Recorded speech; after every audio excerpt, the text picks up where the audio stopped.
Are you a tater tot? Like an Andrew Tate fan? Oh, okay. Yeah. I made that up. I don't want anyone to think I'm an Andrew Tate fan either, just because I referenced I'm definitely an Andrew Tate fan. Now, I don't agree with some of the things he said, but I definitely feel like... So what do you agree with before this? Let's get into no, it. because I kind of want to piggyback off what you're saying, because the same way I'll look at an Andrew Tate interview is the same way I'll look at a Charleston White interview, right? Where it's just like, bye, Gina. It's a lot of rambling, a lot of false information, but he will tuck in like some honest truth behind it. Like Andrew Tate said, like, you know, every guy wants an innocent girl, but he also said women should not drive, which is like absurd. Why are you doing a voice like that? Well, that was funny. Here's the dangerous part is like when you're a kid, you're more likely to believe like blanket statements. You know what I mean? Like when you hear a certain thing and you see like two examples of it in your life, you're like, that must be true. You know what I mean? And that's where it gets scary. That's where it gets like kind of like where you're influencing kids to have these like blanket statement minds. You're like, all women are bad drivers. Such like one example. That's you know wild. What I mean? And that's what's wild about him, right? So for me, like with like Andrew Tate,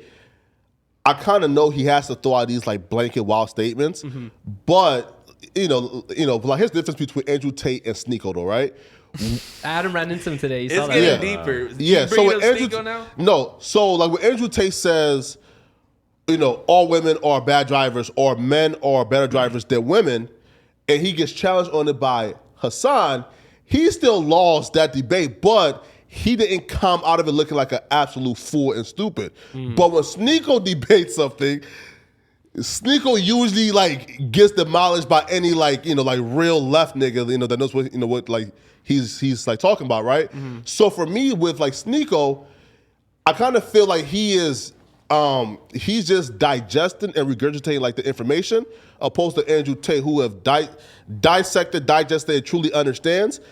It can make like counterpoints. Sneako can't make counterpoints. Like Sneako will tell you, well, I say, yo, this and this, right? But then once you counter back, he's kind of lost, and that's how Destiny kind of like destroyed Sneako. I haven't seen any Sneako interviews where people like have challenged his ideas. Destiny destroyed him. Really? Yes. Interesting. Damn. But again, no, I fuck with Sneako. Are you in the war room? No, I'm not in the war room. That's expensive. Bro, that's like $5K to join the war room. Yeah, fuck that. Yeah. You talking financial literacy? I don't know. No, listen, also too, so I seen in his like course, so apparently like what it is it's a Discord server, and in each like server there's like different ways to like make money. So They say you gotta go to London once a month. That gets more expensive. yeah. Go to London for what though? To No. fucking jerk him off. I don't meet. know. To watch him fuck a girl in front of you. No, so like the war room is like a networking, like, you know, it's kind of like a networking Yeah, no, that I know. I know the word. Yeah. Illuminati, right? So they, you know, I right? don't know about Yeah. Illuminati. I don't know. No, like It's their own makeshift. Yeah, Like, they like made it's it. that. Honestly, the way Flacco was explaining the war room to me, like I was kind of thinking of it as like It's powerful people in It's it. kind of like school. You know what I mean? Like you pay for school, you go to school for education, connections, and ways to make money. Yeah. Of ways you could theoretically you could look it up on Google, but you need someone to kind of like walk you through the steps or whatever it is. And the same thing kind of goes with that. I'm curious about the statistics as far as like the average income in the war room. Was this just someone who came across? I know, that's what I'm 5,000? interested too. You know what I mean? Or is it truly like self-made millionaires who are kind of mingling with 100,000aires and they're talking to 100aires? You know what I mean? Like what's going on in there? But honestly, I'm not even like too curious enough to like really. Join? Bro, I feel like I'm not. You got 5K. But I got 5K to make like a little toy. You know what I mean? Dude, I don't know. we're gonna see CoffeeZilla. We're gonna see some YouTubers say, "I paid 5K for the war room," and this We is my should experience. do that. Hell Oh, no. let y'all tell it. I'm I'ma not do doing it. that. I'ma do No, it. wait, no, listen, like just to see. No, and like that's dumb, right? Because like the 5K for like Obviously, you know. I don't want the course. I just want to see for No. content. Oh no! Listen, bro. So listen. So like the course is the Hustlers University. That's where you pay $50. The War Room is just a networking like society, right? Hustlers University sounds like those Facebook. Like I go to school here. No, I'm Back in the I'm day. trying to get in like the craziest server, like dead ass. That's like, the 5K one, yeah. Or you know what would be interesting? And you know, we got the pro-choice shirt. Could we have like a mutual fund where we just invest in like the most expensive social media like course and Let's do see it. like what we Stream do? that shit. We should send like Bossa or like Kelvin to the war room for like 2 Make months. them become like a womanizer. But like we like. Boss is gonna come back and knock this the fuck See what out. happens. Yeah. I gotta go take a piss, guys. Damn, that's No, crazy. but okay. So when did you discover Andrew Tate though? Because that's a very interesting conversation right there. Well, his name just started bubbling up like crazy. Like Yeah, I his guess, strategy is amazing. His IG? I haven't.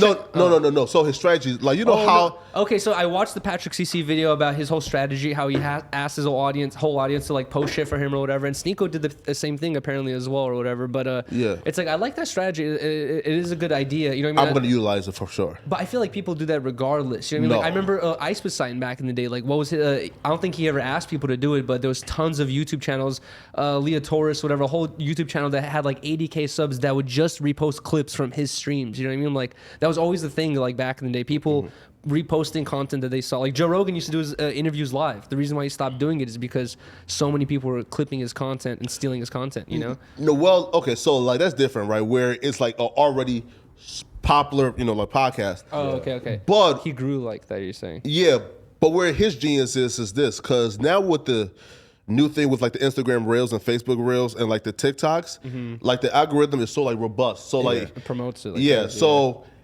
If you got like 20,000 people posting like his content on TikTok and Instagram Reels all from separate accounts, eventually, bro, this nigga would just occupy our algorithm to where like we just cannot avoid him. And that's how he went from being just a guy doing like YouTube content to now he's like everywhere without no TikTok accounts. Yeah, I can't really pinpoint exactly why.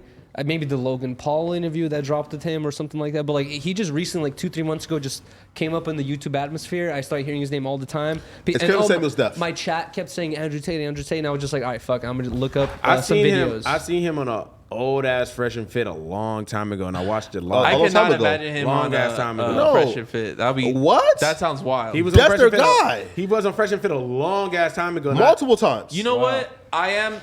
Like way before House Phone dissed him. We're gonna put this out in the universe. We will see a Poetic Flacco Fresh and Fit episode. I think. Yeah, I could see that happen. I can see that happen too. All right, people, we just hit 300,000 subscribers. You know we're trying to hit 400,000 subscribers. So that little red button, tap it, tap in.